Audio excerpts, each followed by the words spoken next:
Daddy তুমি এখানে? একটু আগেই তো এখানে ছিলে, তারপর দেখি নাই। আবার এখানে কি হচ্ছে তোমার বলো তো?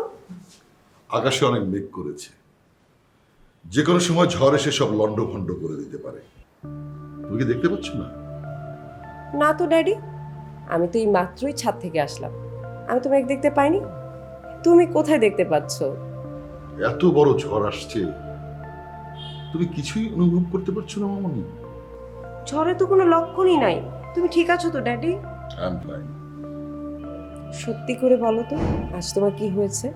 কই কিছু না তো। তোমার মুখ কিন্তু সেটা বলছে না। তুমি কি তোমার জীবনের বড় কোনো ঝড় দেখতে পাচ্ছ? জানি না, কিন্তু একটা ঝড়ের আভাস পাচ্ছি, অনেক বড় ঝড়।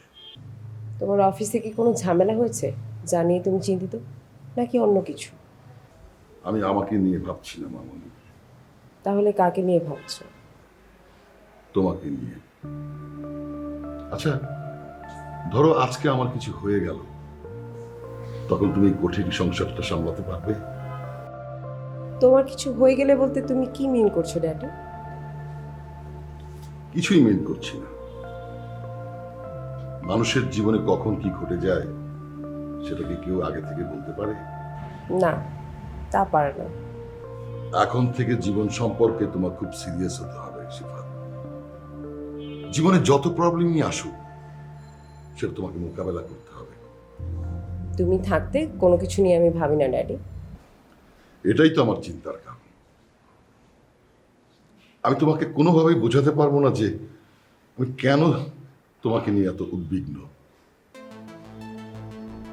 বাস্তবতাকে ফেস করতে হবে। আমি এসব কথা শুনতে চাই না। তোমার আজকের এই আচরণ আমার মোটেও ভালো লাগছে না ড্যাডি।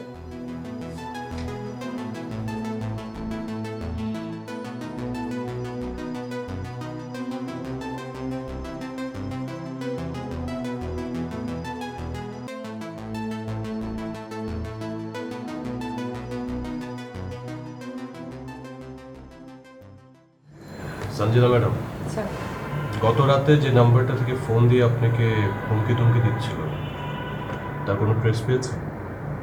স্যার, নাম্বারটা একবারই ব্যবহার হয়েছে, আর এখন ফোন দিয়ে দেখলাম নাম্বারটা বন্ধ আছে। স্যার, আমি নিশ্চিত সিম কার্ডের কোনো রেজিস্ট্রেশন নেই। এটা একটা অবৈধ সিম কার্ড।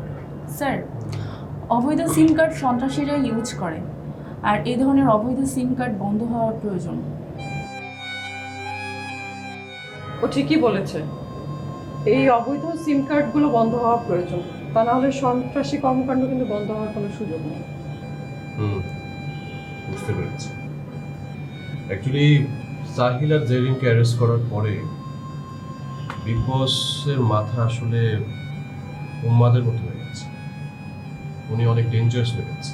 স্যার, একটা কথা বলি, আগে বিগ বসকে ধরতে হবে, তাছাড়া সন্ত্রাসী তৈরির কারখানা বন্ধ হবে না। এক্স্যাক্টলি, সে কিন্তু সন্ত্রাসী তৈরির ফ্যাক্টরি।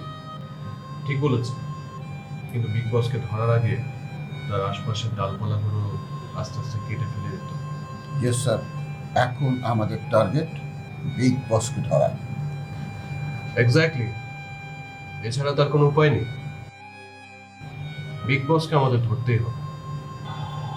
সে যদি মাটির 1000 ফিট ভিতরে থাকে, তারপর কিসের 1000 ফিট স্যার?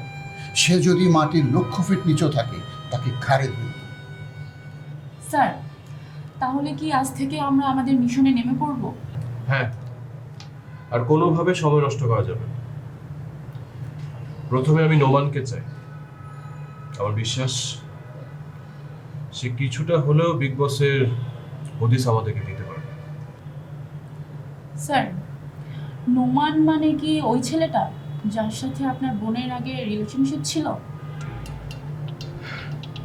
হ্যাঁ, ঠিকই ধরেছে। স্যার, তার আগে সুমি নামের মেয়েটাকে একটু জিজ্ঞাসাবাদ করে নিলে ভালো হতো না? কিন্তু তার আগে আমাকে একটা কথা বলেন, আপনারা সুমিকে কেন জিজ্ঞাসাবাদ করতে যাচ্ছেন?